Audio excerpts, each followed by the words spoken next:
Thanks everyone for joining. Excited to bring you episode 3 in season 2 of SteelTalk by SteelCorp. We're pretty amped up today to have a special guest from Victoria, Andy McCarthy, on the call. Andy's been championing the solar journey, I guess, and we're pumped to have him with us. But before we jump into the technical and introduce Andy, I guess we'll run through a bit about SteelCorp. So over to you, Aaron. Cheers, Josh. So yeah, g'day everyone. Aaron here, head of sales here at SteelCorp. Bit of information about SteelCorp. We're a family-owned run company. Head office is based here in northeast Victoria, Wangaratta, with a second location up in Western Sydney. Our primary focus is a commercial space, so we specialise in industrial builds, warehouses, factories, you name it, we do it.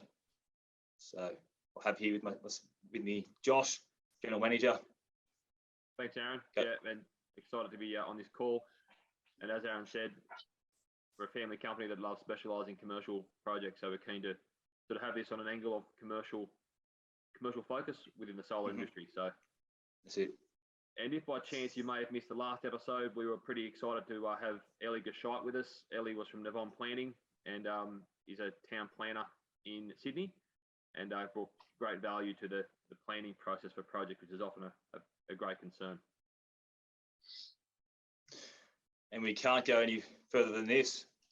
We have our own merch, as a lot of people have seen. So today we'll be giving away some merch to 2 lucky winners that ask some juicy questions. So make sure to drop some questions in. Look at it. And yeah, we'll announce the winners at the end. So look forward to seeing some great questions come through. Thanks, Aaron. So as Aaron said, be sure to drop any questions you've got in the chat box or Q&A. We will come to them at the end. And I know Andy's a great fan of the beer here. So with that, we'll probably jump into welcoming Andy to the call. And Andy, the floor is yours. We'll let you give a bit of an introduction about yourself and your story. Over to you. Thanks, Josh, and thanks for the opportunity to contribute today. This whole podcast really stemmed from a couple of beers on a rooftop bar in Penrith when I was up there doing some business. And yeah, happened to come across a couple of the champions from SteelCorp, and I think you'd seen me on LinkedIn and said, yeah, we should catch up at some stage. And then from there, we're now talking about commercial solar and storage for SteelCorp clients. So, you know, like we're a bit like you guys. I'm always hustling, always building relationships, and it's amazing, just a chance conversation. And we find ourselves here today, and I'm very grateful for the opportunity. I can't wait to tell you about some of the things that are happening in the energy space. So, you know, we'll go into a little bit of the history of RACV Solar. Some of you may actually know that, you know, our business was originally called Gippsland Solar, founded back in 2010. I'm from the Latrobe Valley in Victoria, so obviously an area that's going through significant transition. And I feel like the story of Gippsland Solar and now RACV Solar is kind of a story of the energy transition. Now, back in 2010, 2% of homes in the Latrobe Valley had solar. The mayor, all the all the well-known people in the region probably hated me. I had some pretty robust conversations on and off the record with some key people, and I just kept hustling and trying to just, you know, show people the way forward with this energy transition, and that we don't need to be afraid of it, because it will bring opportunity that we can't even imagine possible if we continue with business as usual. So I'm really proud of our Latrobe Valley roots and some of the impact that we've had. We'll talk later on to one of our biggest ever projects at the time, which was delivered in the heart of the Latrobe Valley. And I think that showed us that for all the challenging days that we've had, we're actually winning, and we're making some great progress, but there's still more to do. So yeah, it's been a great journey. I've been in this industry 20 years now, and as someone who didn't finish year 10, and I think the only ticket I've got is probably my driver's license in my life, so I don't have anything else to fall back on. I got very lucky that energy took off because I didn't have a second string in my bow, and I find myself here today with 175 staff and having been acquired by RACV. I'm really proud of everything we've done and the team we've put together. That's awesome, Anthony. Andy, sorry. Got to know where that come from. No worries, Adam. I actually remember going back through some old posts of yours and RACV Solar, going back a few months, and that's what actually how I come about you. It was just fascinating to see how far you guys have come. So yeah, great to have you on today. A bit very similar to yourselves too. The family business story, I think, is at the heart of our roots as well. Like I installed the first 100 systems that we sold. I've still got the Stanley knife cuts on my fingers because I'm no good on the tools at all. You don't want me doing your installation. But because I did those hard yards and did all the paperwork every night when the kids went to bed, my wife and I just hustled for years, and I think we can now appreciate how far we've come and appreciate the success that we have at the moment. Yeah, that's awesome. Good. And so how does solar work is a big question, and I'd have to admit I am the most naive person here when it comes to solar, so I'm all ears to be educated further on it. So Andy, how's it work? Well, this is the typical sort of diagram that you'd see online if you go and do a Google Images search, but I think I'd like to really bring it back to what it means, particularly for a commercial client or perhaps a SteelTalk customer. So, I think the idea of how solar panels themselves work, it converts photons of sunlight into electricity, I think wouldn't be foreign to many of your listeners. But what it means for, say, a commercial business or a manufacturer or a cold storage facility, one of your typical customers, for example, is that if you're generating a kilowatt hour of solar on the roof right now at 1:10 in the afternoon, and you're using electricity within that building, then the solar, it never actually makes it to the grid. So it doesn't go through the electricity meter. So basically every kilowatt hour that you generate during the day, if you're using power during the day, it's basically a free kilowatt hour. And it's really important to understand the distinction there, because if you were feeding that solar into the grid, you'd only get a couple of cents a kilowatt hour for it. But if you're using it before it gets to the grid, your value of that solar will always be whatever the retail price is. And the reason that that's most important is that no changes in government policy or any settings that happen on a political level or within the commercial energy landscape, none of those things impact on you, because you're generating a kilowatt hour and then you're using it and it's costing you nothing. So it's why we've seen the commercial solar industry is booming, and we've got a tremendous pipeline of projects across the entire country. And for some customers installing 100 kilowatts of solar, the return on investment can be sub 4 years. It's a great return compared to other forms of investing capital. Good question for you. You see solar all around the place. You throw your drone up in the air, and there's 1 in 4 houses in Australia have solar, which is, I think, the fastest adopting country in the world. For a standard house, I know it's a bit hypothetical, but if they did have a solar system, a solar investment, how much of what they generate would actually be used on any given day or scenario? Well, obviously it's horses for courses, because it depends on the home. But if I take an average, we do about 250 proposals a week for our customers across the entire country. So we have a pretty good idea of what a normal customer constitutes. Yep.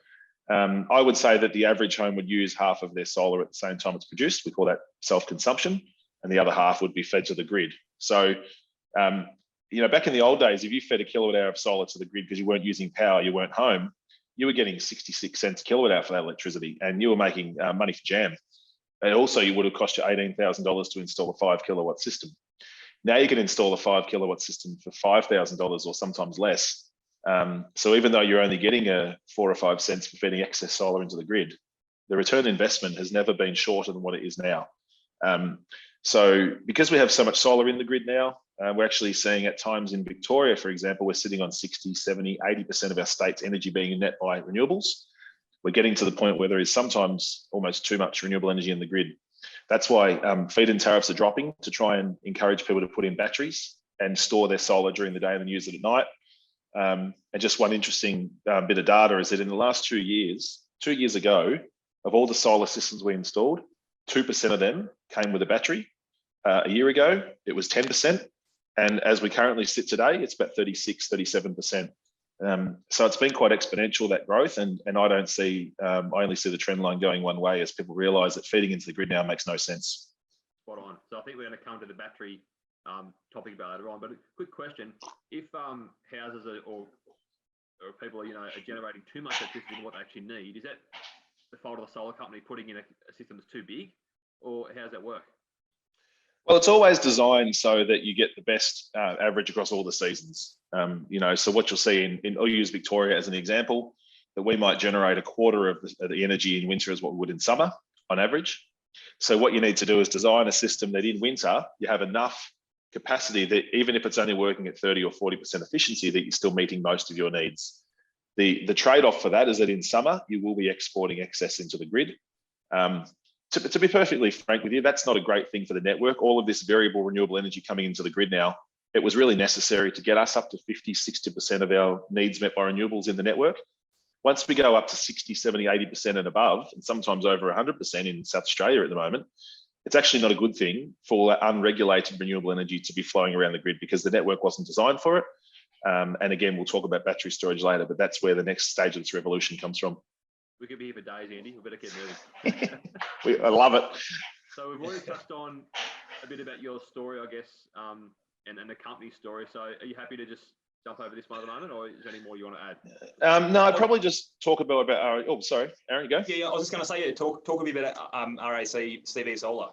Yeah, no, I think it's quite interesting because I still get people every day saying, "Why is RACV we're selling solar panels? Like it doesn't. You're a motoring organisation, and it's not apparent to people." So, I mean, the main reason we agreed to the acquisition by RACV was that Neil Taylor, our CEO, he gave me the 5-year investment plan on what RACV wanted to do in the energy space, and I was blown away. I was like, "We'll be a significant threat to the big 3 energy retailers, to some of these big multinationals."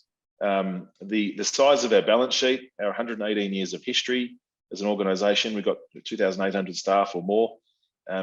We have the financial security and the bankability, but overlaid with the fact that we actually give a damn about what we do. Our social impact. We're a carbon neutral organisation. We've got 2.6 megawatts of solar across all of our facilities, and then we buy the remaining 20 million kilowatt hours a year from a wind farm off-taking to meet our energy needs. So a combination of capability, balance sheet, and history, and then the fact that we actually care about the planet and we have an ESG focus in our business.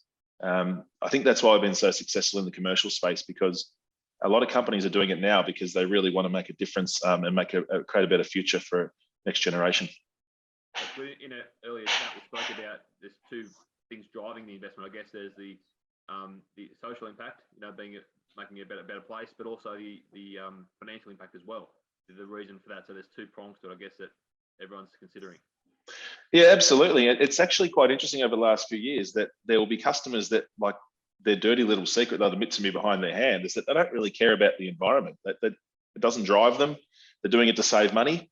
As an ideologue, he's someone that really cares about the environment. It took a long time for me to come to terms with that and to be comfortable with the fact that people were putting on solar and couldn't care less about the environment. But when the smart money starts coming for renewables, and it's just a common sense, pragmatic thing for a business to do, and the environmental benefit is still the same, depending on no matter what your motivation was, that's a really powerful thing, because when the smart money starts flowing that way, and then the votes start going that way, and then this momentum is just unstoppable.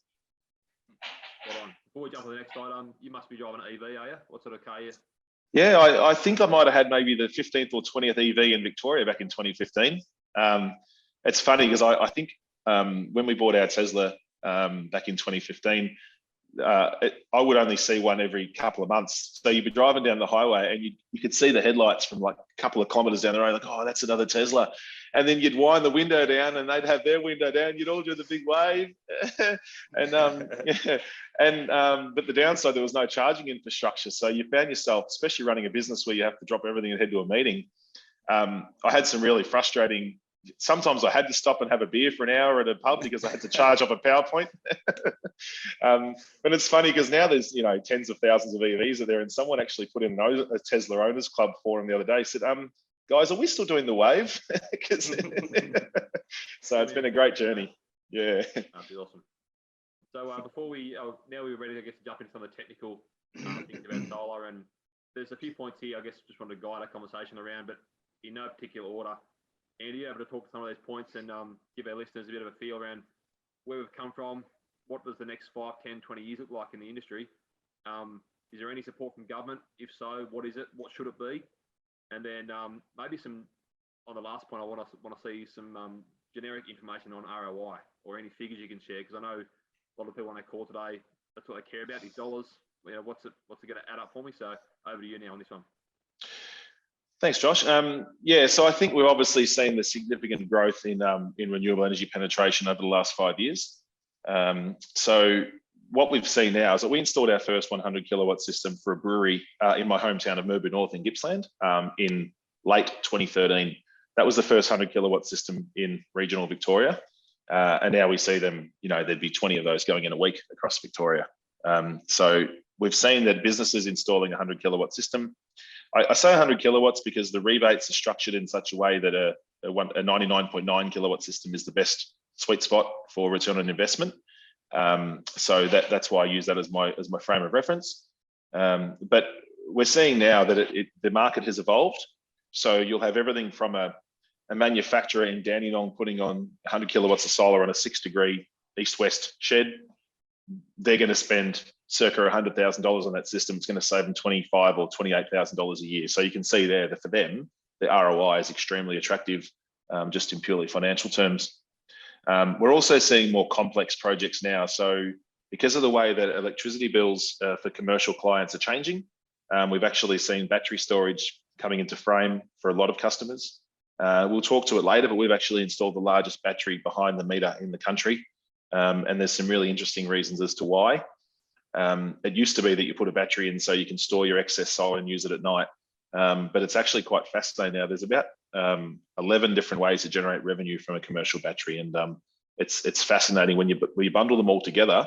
Battery storage is increasingly making sense for energy, for businesses as a solution. So that's kind of where we're going. I think there's no doubt that we're going to see a higher penetration of solar systems coming with the battery. In fact, some solar farms now, I believe they're moving to a situation where you won't be allowed to install more solar farms if you don't have storage connected to it, because the network needs that firming, we call it. And it's a tremendously exciting opportunity. In terms of what is the government and industry doing, it depends if we look at a state or a federal level. I'm always one to try and steer clear of politics if I can, but I think my glass half full response would be we're very fortunate to live in Victoria, where we have a proactive state government that is putting in sensible, concerted policy to support the uptake of renewable energy. We're very, very fortunate because they're so steadfast in this transition and how they're going to support it.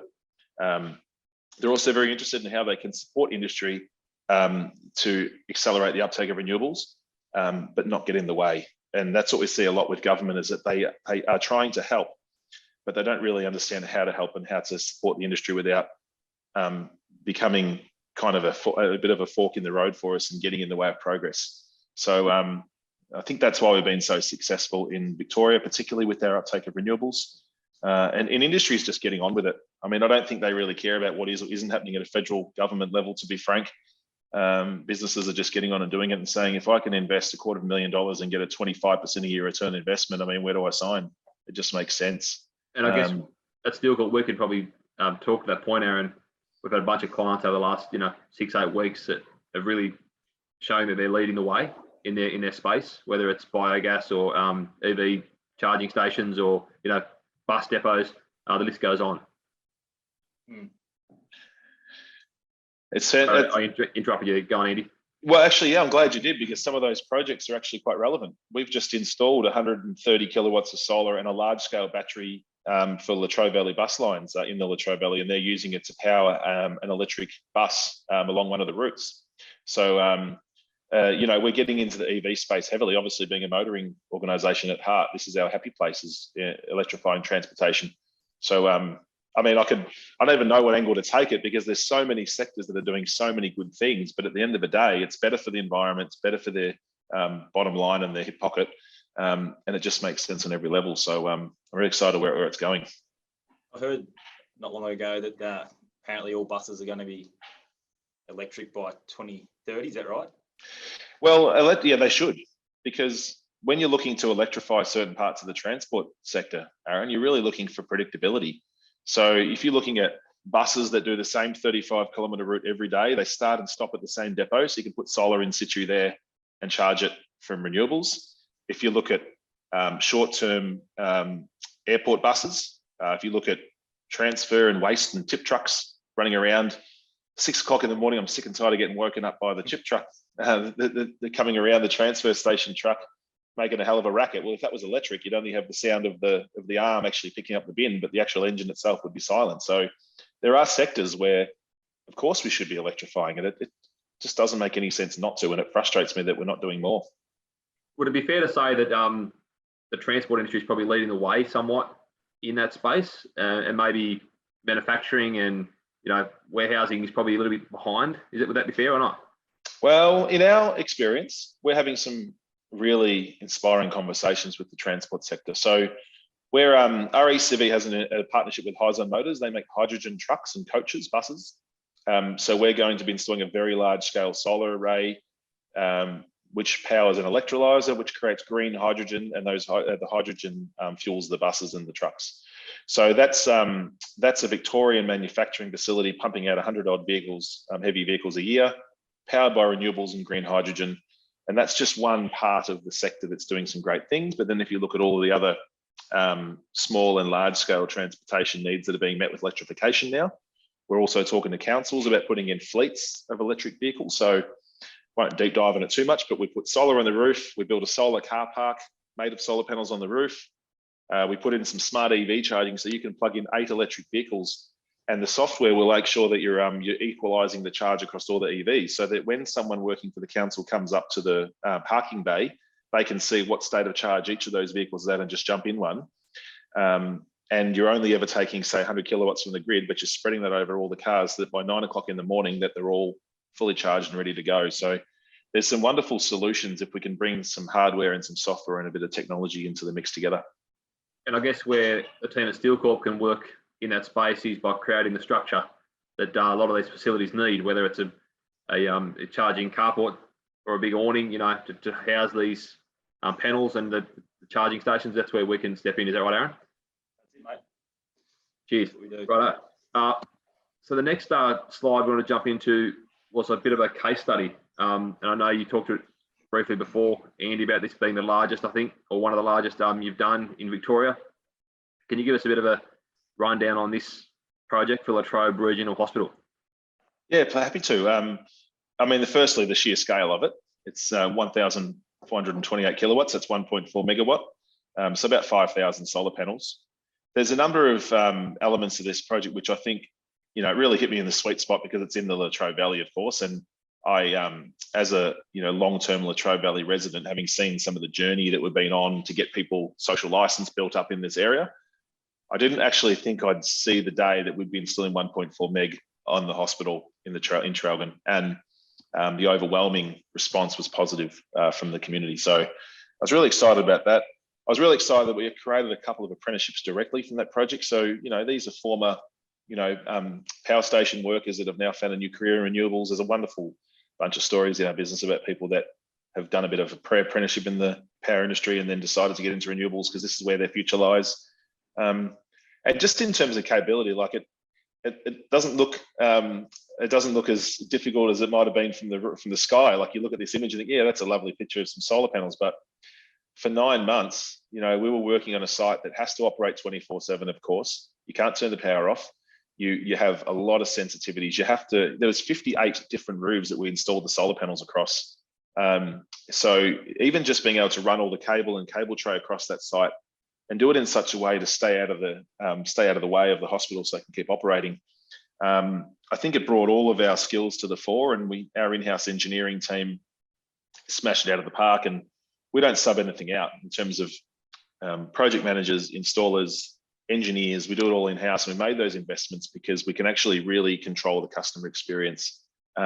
We've done probably a dozen hospitals now across the state and probably 40 or 50 private schools, and having to work on those types of sites when they're operating, I think it really shows the solar companies that really invest into their systems and processes. Great. And I guess as an outsider looking in, I think you touched on some of those points already, but RACV, you are the start to finish. You can do the whole lot for us. If I come to you with a proposal or an idea, you guys can really do a bit of a feasibility study on it. Make sure I'm getting what I need, if it's going to even add up for a decent ROI. If it's not, you'll tell me probably, I hope. And then you can also, if it does line up, you can get it installed and ready to roll. Is that right? Yeah, we take great pride. First, you've got to understand the customer's objectives. Often a customer will come to you and say, this has got a 3.7-year ROI or better, we'll invest in it. Otherwise, we'll go and do something else, invest capital somewhere else in their business. So they give us a really clear objective. But we sit down and work out the objectives first. Often then we'll go and build a 3D model, and we'll drop in the weather data for that actual nearest weather station, so the Bureau of Met data.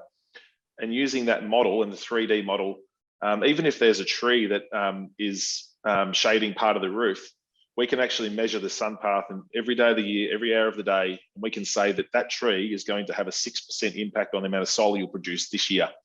And we can then lift the tree up if it's a young tree, and we can say in 5 years' time, if it grows by 4 meters, it will have a 9% impact on your production per year. So I guess it's those little things we've invested in that give people confidence that they're getting something bankable.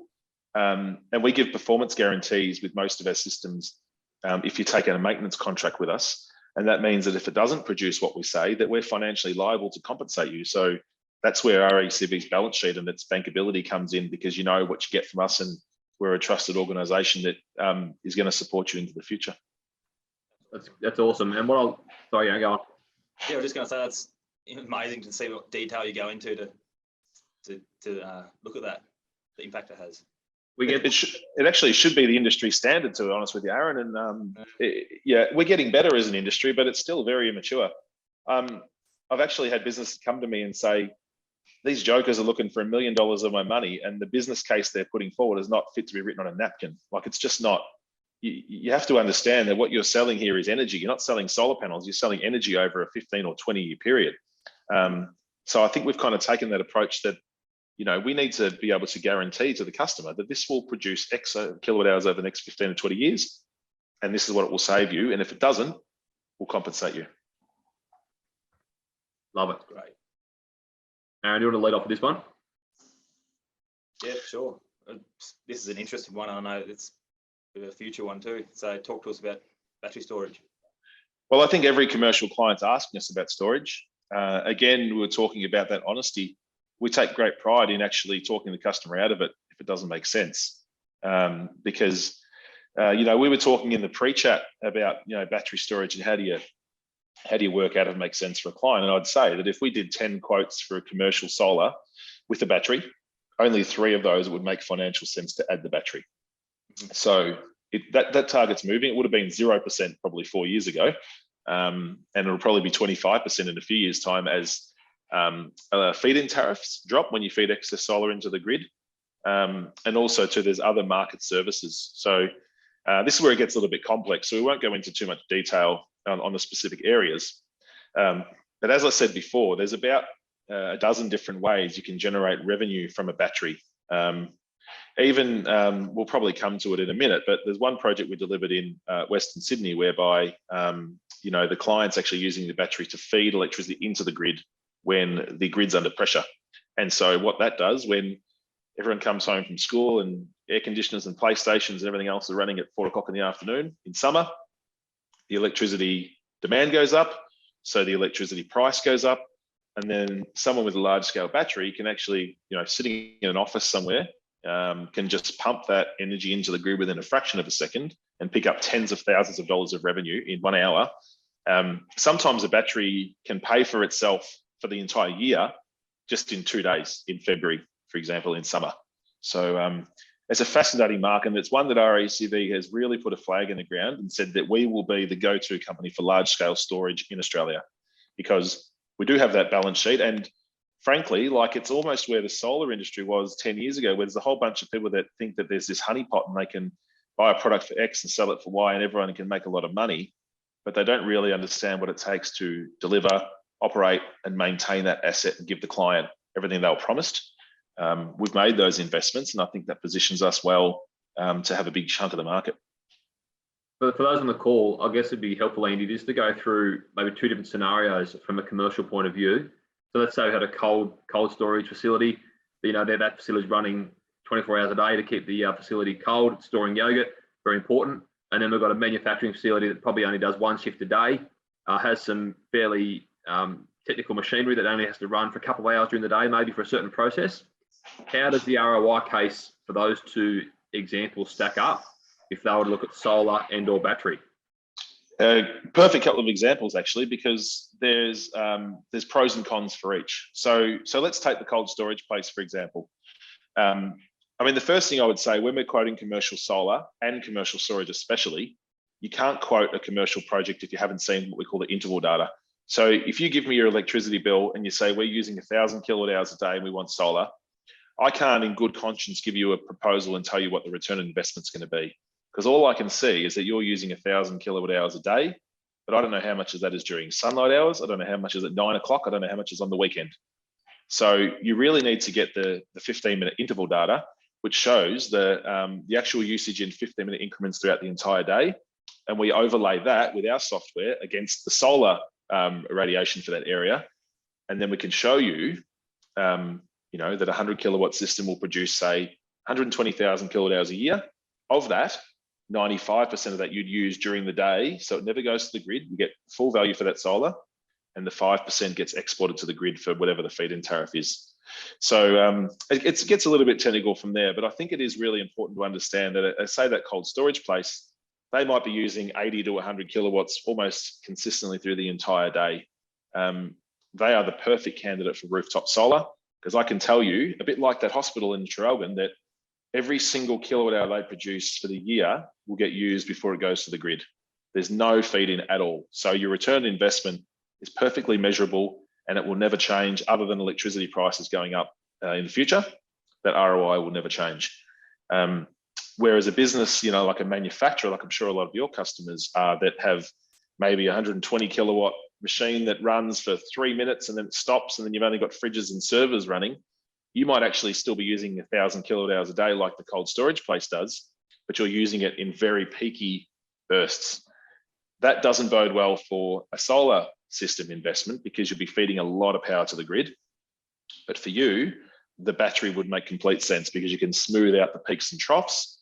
And critically, then you can reduce a thing we call demand charge. So I'm sure a lot of your customers are familiar, who've looked at their electricity bill, that demand charge is potentially 30% of your electricity bill. And just to explain it for those that aren't familiar, if you're using 400 kilowatts instantly at one stage for 5 minutes during a 3-month period because of the machinery that you have, the network will charge you to provide 400 kilowatts of capacity to your business. You might only use it once, and you might not use it next month, but you still have to pay.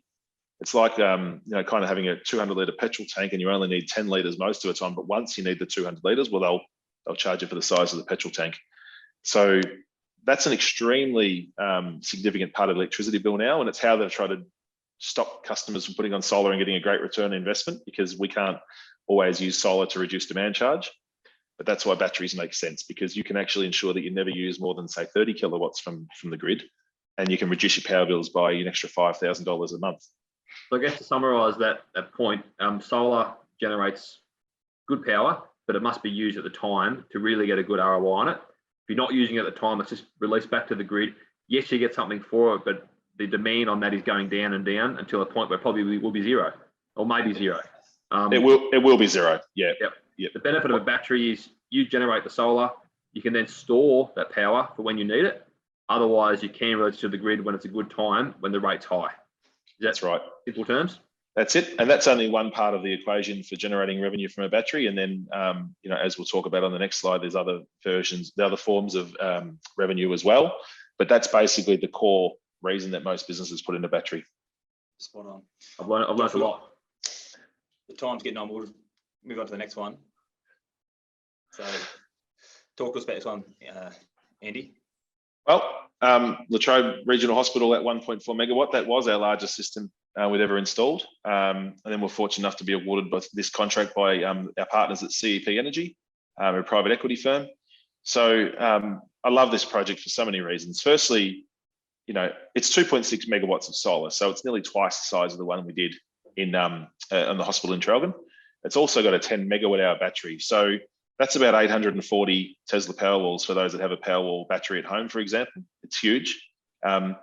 Interestingly, that picture there is one bank of batteries, and there's actually 12 battery banks around the shopping centre.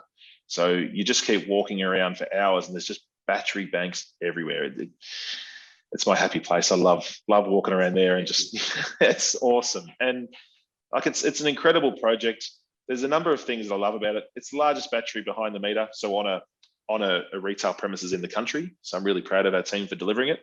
But I think it's also the fact that it was the batteries were installed for a number of different reasons. It wasn't to save money by storing the solar and then using that solar at night, because a shopping centre, especially Narellan, which is the largest private shopping centre in the country, they will be using all of their solar during sunlight hours because there's so many businesses that use a consistent amount of electricity. So the 2.6 megawatt of solar made financial sense as a standalone business case. The battery is really there because in that part of the grid, the demand comes and goes, and the infrastructure is not quite there because we're in such a large growth corridor in Western Sydney, that having a big battery that can be dispatched into the grid and picking up revenue, as I said before, actually made the battery generate its own ROI. So it's a really interesting sign of where we're going as a sector. It doesn't make sense for every client, and it doesn't make sense in every part of Australia because it depends on the electricity network in that area and the demand. So there's a lot that we need to factor in, and that's why we're here to do the modelling for the customers. But I'm kind of fascinated by using batteries as a way of, almost using like a power station, if you want to think of it in those kind of terms, that it can be dispatched into the grid and picking up revenue when the demand's high. So it's a kill. Yeah. I've got a question on that, Andy. So what's the difference between if I don't have a battery and I release the solar today into the grid, the power, versus if I choose to do it at a high peak time? What's those rates look like, just from a comparison purposes? Well, I mean, the spot electricity price might be $60 a megawatt hour, which is 6 cents a kilowatt hour, if you think in those terms. It might go from $60 a megawatt hour up to maybe $10,000 a megawatt hour at times. There is a cap on the market that it can't go above. But it's interesting because commercial batteries can pay for themselves for an entire year in 2 days in peak summer. Like, it's even just the opportunity to dispatch that power into the grid immediately when there's a need. It's almost like, for your listeners who are familiar with the big battery over in Hornsdale in South Australia, that's what it's there for. That when the electricity grid's under pressure, like a stock market where there's high demand and low supply, the price goes up. If you can feed that battery power into the grid quicker than a gas-fired turbine can operate and supply the grid, you get the revenue. So the ability for a battery to respond within a fraction of a second means that there's a huge pot of money there, and a battery can grab that revenue from the market quicker than any other form of firming or generation. So it gets a little bit technical from there, but I think it is an idea. It gives people an understanding of why batteries are starting to make sense. Now, in our short history or relationship together, Andy, I've learned a lot, and I can see why this is the next big thing, because so many residential projects would have solar. I think it's the next big thing. They've been approached by probably 10 companies in their local town. Push, give me a power bill, put solar on the roof, make it too big, spend more money with us. They're not using all of it. A bunch of us going back to the grid, not getting what they should be getting back for it. Is an opportunity for those guys then to put a battery in, if it would make sense? Look, yes, it does make sense, but you also need to make sure that you have enough solar to feed the battery. So, there's a general rule of thumb. So if you put a Tesla Powerwall battery, and I'll use them as an example, that's a 13.5 kilowatt hour battery. Okay, so it stores 13.5 kilowatt hours of energy to be used at any time. The general rule of thumb is that you need a 6 or 7 kilowatt system so that in winter you're generating enough excess solar to feed that battery. If you've got a system in 2010, you've got 8 190 watt panels, it's only a 1.5 kilowatt system, there's no point putting a battery in because you generate such little electricity that you're using it all and nothing goes to the grid, so there's nothing to top up the battery. So it is a matter of getting the right information and understanding whether your system's fit for purpose. And some of those systems, we end up taking them off the roof and saying, we can put solar panels in that are 3 times more efficient now, so you're actually just better off to start again, and then we get the solar panels and the framing recycled and broken down and reused, but you need to move to the latest technology. That's insane. We'll give you a day. Josh, were you saying earlier that someone else owns that Narellan roof, or did you touch on that at all? Yeah, so we were talking about that, I think, before we came on today, and I think that's the interesting part, is that the shopping centre didn't install the solar; they lease us the roof. So effectively, we install the system for CEP Energy. The tenants buy the energy from that system, so they pay, whatever it is, 9 or 10 cents a kilowatt hour for the energy that system produces, which is cheaper than what they're buying energy from the grid for. Okay. But the shopping centre doesn't actually own the system. They just lease us the roof, probably the top 120 mil of roof to put the panels on. They lease us a couple of car parks to put the batteries in. And then the tenants get cheaper electricity. The shopping centre gets a revenue from renting us the roof. And then, the project owners are funding the project and picking up the return. So it's just a great example of how it all comes together and everyone has a win, including the environment. We have had a couple of questions come through. I'm conscious of time. We're probably heading into your lunch break, Andy. Couple of technical ones, and I can see one here. With solar panels, is it a requirement that I need to beef up the structure or my structure to take the weight of the solar panels? So, I mean, obviously we have the good folk from SteelCorp, I'm sure, can talk to that in terms of structure requirements. But I mean, our systems are generally about 22 kilograms per square meter with a mounting foot every 1.2 meters using the old roof, the old screw holes. So we're not having a tremendous impact on the overall weight of the roof if you look at it per square meter. But of course, if you're designing a roof, you should always let the engineers know that you're going to put solar in. To be honest, the biggest problem that you have is more the people stamping across the roof, putting the solar system on. Look, and I'm sure you guys would have seen this in the past, and we've spoken to a number of similar businesses where their biggest concern is that they supply a brand new shed and it's all done to the SteelCorp standard and it's free of defects. 6 months later, you got 15 guys trample over the roof for 2 weeks putting on solar, and then you have this bun fight about who's responsible because they're not roofers. They don't have certification or experience to walk on roofs. So, when you've got a solar panel on your shoulder or you're walking and you can't see where you're going, inevitably you misstep. And it's actually the biggest problem in this industry is the damage that can be done to a roof by installing solar. And that's why, I love businesses like SteelCorp, because you can fold it into your business and you can say, we'll work with RACV Solar and we'll certify it as being free of defects from the day that it's turned on. So you have nothing to worry about. Spot on. And we had a chat on an earlier episode about this point, and you made the point there, Andy, about having the engineer involved early on. And that's what we say as well to our clients. We ask the question, is there ever going to be a need for solar on this roof? Mostly it's yes down the track. So we just make that point to the engineer so he's factored into his calculations. I'm sure that we have a lot in common. We're both big fans of over-engineering. If you're in any doubt, over-engineer it. Yeah, that's it. We've got another one here from Ben. He said that, or asked, does cloud cover affect how well solar works? Yeah, good. It's a really good call out because it does. But as I said before, when we give you the modeling to show that your 100 kilowatt system will generate 120,000 kilowatt hours a year, we factor all of those variables in. So you do see maybe a 5% shift per year in the actual solar performance of that region. It just happens. We move in cycles, of course. You might have a good summer, you might have a particularly wet and cloudy winter, or vice versa. But on average, it's very consistent across the year. Typically, so let's say you've got a 100 kilowatt system working at full capacity on a beautiful sunny day like I've got here and you've got there at the moment. If it was 12 degrees and thick overcast cloud, you might generate maybe 20 to 30% of what it's capable of. So, if a system was putting out 100 kilowatts, it might generate 20 or 30. But again, we design our systems to factor all of those things in. And it's really interesting, even things like bushfires. We collected a ton of data from East Gippsland after the bushfires in late 2019 over Black Summer. And we were still seeing that a system was working at 15 to 20% capacity with completely black sky, like thick cover, and they were still generating. So solar panels are pretty remarkable in their technology, the way they've advanced. And you are going to see a reduction in output, but it will still work in some way. Thanks, Ben. Thanks for the question. We have gone over time, sorry, attendees, but we're now at an exciting point where we can give away some merch. Aaron, did you want to announce a winner for the pack of beer and a SteelCorp beer and a SteelCorp shirt? 100%. You've got your fingers crossed for you. I don't know, am I in it? Have you already finished your beers, Andy? No, I've only had one actually, so I'm drinking responsibly. Go for it, Aaron. Righto. Well, Ben asked 2 great questions there, so we can't go past that. We'll have one across to Ben.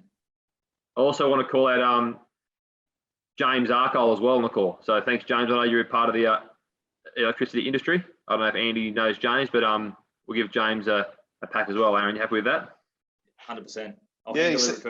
He sent me a message on LinkedIn saying, I know the SteelCorp guys very well. So yeah, we have that in common. He's a good man. Too easy. Well, that probably brings us to the end of today's main content. We would love for you guys, maybe Andy as well, to join us for episode 4. We could probably keep going on this topic. But we have got episode 4 locked and loaded for Thursday, the 2nd of June. And we're excited to be continuing the Steel Talk series. Any suggestions, Andy? Oh, look, I think we really need to go and talk about solar again, guys, to be honest. Just for our listeners, if anyone is interested in learning more about solar, or even having a discussion around potential project in the track, what's the best way to reach out to you guys, Andy? Look, just hit me up, Andy McCarthy, on LinkedIn, or send me an email on andy@racvsolar.com.au. We'd love to. We're happy to do feasibility studies. We don't charge for it. We do it in good faith. And from there, our team would love to chat about your options, and we'll build a software model that says, does solar make sense? Does battery make sense? Are you putting an EV in later? And we'll build out a business case and show you how you can save money and also improve your environmental credentials. Awesome. No-brainer. We're looking forward to strengthening our relationship together with you as well. Yeah, I love what you guys are doing. I had a chance to do some research in SteelCorp after we met in Penrith, and I was like, these guys are going places. So it's a pleasure to be contributing to your podcast. Thanks, Andy. Enjoy your Thanks, Thursday, mate. and we look forward to connecting again soon. Thanks for the hat. Cheers, dude. Cheers.